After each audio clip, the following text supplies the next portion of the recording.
কালকে রাত্রিবেলা যে কেকটা কাটা হয়েছিল রাত্রিবেলা তো আর কেউ খায়নি, তাই সকালবেলা দুষ্টু স্কুল যাওয়ার সময় ওকে একটু টিফিনে দিয়ে দিয়েছি। তো হ্যালো বন্ধুরা, গুড মর্নিং। কেমন আছো তোমরা সবাই? আশা করছি ভালো আছো আর সুস্থ আছো। আমরাও না বেশ ভালো আছি। আর আজকের দিনটা হচ্ছে সোমবার, আর এখন ঘড়িতে বাজে সকাল 6টা নাগাদ। তোমাদেরকে সাথে নিয়ে আজকে ব্লগটা এখান থেকে শুরু করছি। আই হোপ ভিডিওটা একটু হলেও তোমাদের ভালো লাগবে। সেই সকালবেলা দুষ্টুকে স্কুলে যাওয়ার পথে রাস্তায় দেখছিলাম একটা দুর্গামা পড়ে, তাই একটু ভিডিও করে নিচ্ছিলাম। মানে চারিদিকে সবুজ ঘাস, তার মধ্যে মাকে দেখতে বেশ ভালো লাগছিল। আর তারপরে এসে আর কোনো রকম ভিডিও করিনি যতক্ষণ না তোজো স্কুলে গেছে। আসলে আজকে ওর রয়েছে ম্যাথ এক্সাম, তো সকাল থেকে উঠেই ওকে একটু দেখাতে হচ্ছিল, কারণ বুঝতেই পারছো বাড়িতে এখন অনেক মানুষজন, তোজোর পড়ার একদমই মুড নেই। তবুও জোর করে যতটা করানো যায় ততটাই করাচ্ছি। পরীক্ষাটা তো কমপ্লিট করতে হবে, আর মার্কসটাও মোটামুটি একটু পেতেই হবে, তো সেই জন্য। আর ওইদিকে তোজো কিন্তু চলে গেছে। আর তারপরে আমি কিন্তু আজকে দেরি করেই স্নানটা সেরেছি। ওই যে বললাম সকাল থেকে কোনো দিকেই আমি চোখ কান দিইনি, শুধু তোজোকে দেখাতেই চোখ কান দিয়েছিলাম। আর আজকে সোমবার মানে হাজব্যান্ডের পুজো দেওয়ার দিন, তাই পুজো দেওয়ার ব্যাপারটাও আমার আজকে নেই। আর আমি তারপরে তোজোকে গাড়িতে তুলে দিয়ে এসে স্নান সেরে নিয়েছি। আর সকাল থেকে কি মুষলধারে বৃষ্টি হচ্ছে জানো না। আর তারপরে আমি স্নান সেরে এই দিকের বিছানাপত্রগুলো গুছিয়ে নিচ্ছি। আজকে আর চাদরটা পাল্টাবো না, কারণ আজকেই লাস্ট ভাগনা ভাগ্নি আসবে, তো ওরা কালকে যখন চলে যাবে কালকেই সমস্ত ঘরে চাদর টাদর পাল্টে নেব।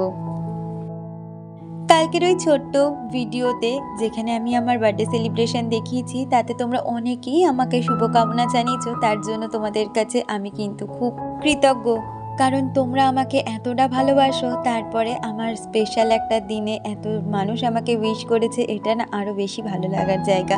সব কিছুর মাঝে জানো তো একটা জিনিস ভীষণভাবে সকাল থেকে মিস করছি। এই 30টা বছর হতে যায় মাকে ছাড়া, এই প্রথম জীবনের বার্থডে আমি রয়েছি। সেই জন্য না বলতে পারো এই বছরটা না বার্থডে নিয়ে কোনো রকমের আমার আনন্দ এক্সাইটমেন্ট কিচ্ছু নেই।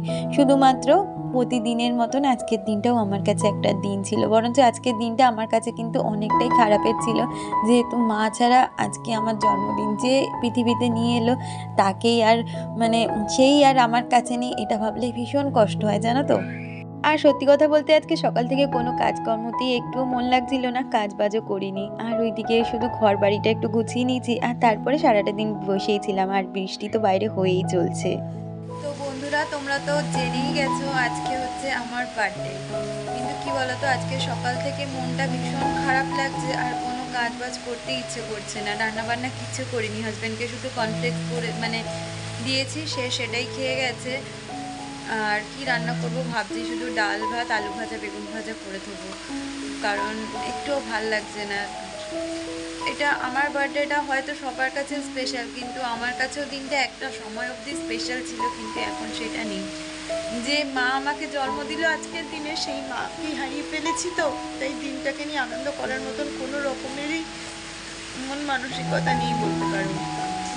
তো সেই জন্য সকাল থেকে কোনো কাজ বাজ করিনি। ভিডিও দেখতে পাচ্ছ কীরকম ছোট হয়েছে, তো যেটুখানি যতটা করব তোমাদের সাথে সম্পূর্ণটা শেয়ার করব, তাই ভাবলাম একটু মনের কথা বলার তো তোমরাই আছো, তোমাদের সাথে এসে কথাটা শেয়ার করি। তাহলে বন্ধুরা দেখতে থাকো। ওই যেমনটা বললাম, যা যা রান্না করব বললাম সেরকমই করব। আর আজকে বাইরে পড়ছে ভীষণ বৃষ্টি, তোমরা তো দেখতেই পেলে, তাই সকাল থেকে কাঁচা ধোয়া কিছু করিনি। তার মধ্যে তোজোর এক্সাম, সব নিয়ে আমি একটা খুব একটা টেনশনের মধ্যে চলছি। তো দেখা যাক কতটা কি কাজ করি আর তোমাদেরকে কতটা কি শেয়ার করতে পারি।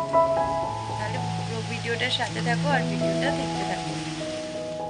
যেমনটা তোমাদের সাথে বললাম আর কি, আজকে কিন্তু কোনো স্পেশাল রান্নাবান্না নেই। আসলে আজকে তো সোমবারের দিন, আর সোমবার মানেই জানো আমাদের বাড়িতে নিরামিষ।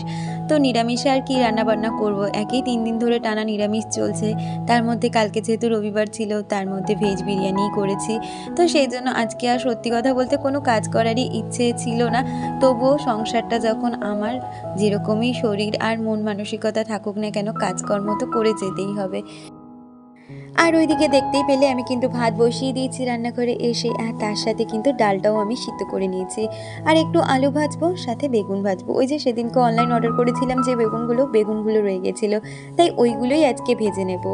আমাকে সুস্মিতা দি কমেন্ট করেছে, দিদি লিখেছে শুভ জন্মদিনের অনেক অনেক শুভেচ্ছা ও ভালোবাসা নিও বোনু, খুব ভালো থেকো আর এইভাবেই সকলের খেয়াল রাখো। এই দিদির তরফ থেকে অনেক ভালোবাসা আর আশীর্বাদ। তোমাদের আশীর্বাদ পেয়ে কিন্তু আমি নিজেকে সত্যিই অনেকটা ধন্য মনে করি। আমার থেকে যারা বড় আছো তারা কিন্তু আমাকে প্রতি মুহূর্তে যেই ভালোবাসাটা দাও, এটা আমার কাছে মানে তার কোনো মূল্য হবে না, সেটা কিন্তু অমূল্য একটা সম্পদই। আর এদিকে দেখো আমার আলু ভাজাটা কিন্তু হয়ে গেছে, সাথে এবার ডালটাও সম্বার দিয়ে নেব। কালকে যারা আমাকে এত স্পেশালভাবে উইশ করেছো তাদের নামগুলো না বললেই নয়। তাদের মধ্যে রয়েছে মুন্নির lifestyle, Sayantika Barman, Manisha Sumi, Susmita Ghosh, Mitali Chowdhury, ঝিলি Banerjee, Nobita RV, Mamata Sau, চিরাশ্রী Mukherjee, অনুভবা Chowdhury, Suparna পাল, টুম্পা দাস, রিয়া মণ্ডল, মন বাসু, মিলন সাথী মল্লিক, সুস্মিতা কুণ্ডু।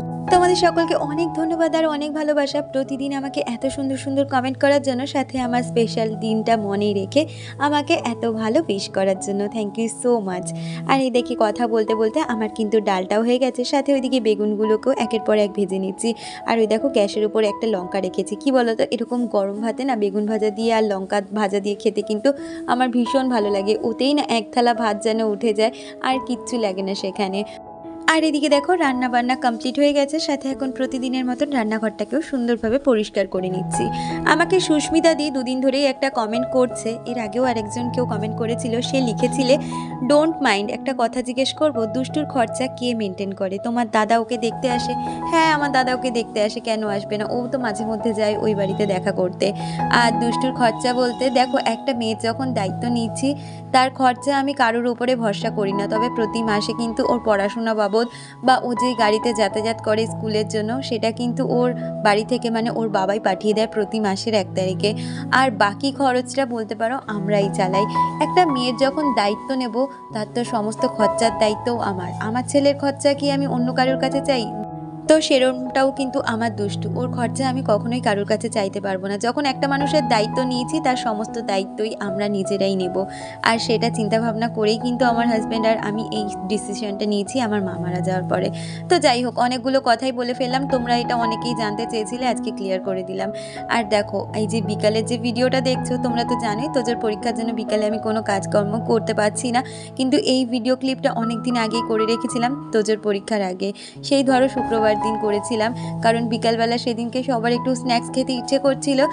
তো তখন হাজব্যান্ড নিয়ে এসেছিল বোনলেস চিকেন, তো তার ভিডিও করে রেখেছিলাম, কিন্তু তার ভিডিওটা আর কখনোই শেয়ার করতে পারিনি। আজকের ভিডিওটা যেহেতু একদম ছোট হয়ে গেছে তাই এটা আজকে শেয়ার করে দিলাম। তো সেটা আমি বানিয়েছি কিন্তু একদম ক্রিস্পি কর্ন চিকেন যেটা হয় সেটা। তো আমি প্রথমে চিকেনটা দেখতেই পেয়েছিলে সোয়া সস, চিলি সস, নুন, গোলমরিচ গুঁড়ো দিয়ে ম্যারিনেশন করে রেখেছিলাম, তার সাথে আদা রসুনের পেস্টও দিয়েছিলাম। ম্যারিনেশনটা যদি একটু বেশিক্ষণ রাখা যায় তাহলে খুব ভালো হয়, কিন্তু আমার কাছে আজকে সেই সময় ছিল না। আর তার সাথে নিয়ে নিয়েছিলাম একটা ফাটানো ডিম আর ময়দা। তো ময়দাতে প্রথমে কোটিং করে ডিমে চুবিয়েছি, আর তারপরে কিন্তু কর্নফ্লেক্সের মধ্যে দিয়ে এরকম তেলে ডিপ ফ্রাই করে নিয়েছি। ফ্রাইগুলো হাজব্যান্ড করছিল আর আমি কোটিংগুলো করছিলাম। তো এটাই ছিল কিন্তু আজকের বিকালের স্ন্যাক্স বলতে পারো। আর তোমরা ভেবেও নিতে পারো এটা আমার বার্থডে স্ন্যাক্স, কিন্তু কি জানো তো, যেহেতু সোমবার কোনো রকমেরই সেলিব্রেশন আজকে একদমই মন থেকে ইচ্ছা করছিল না করতে। তাহলে আজকের ভিডিওটা এই পর্যন্ত রাখছি, দেখা হচ্ছে পরবর্তী ভিডিওর সাথে।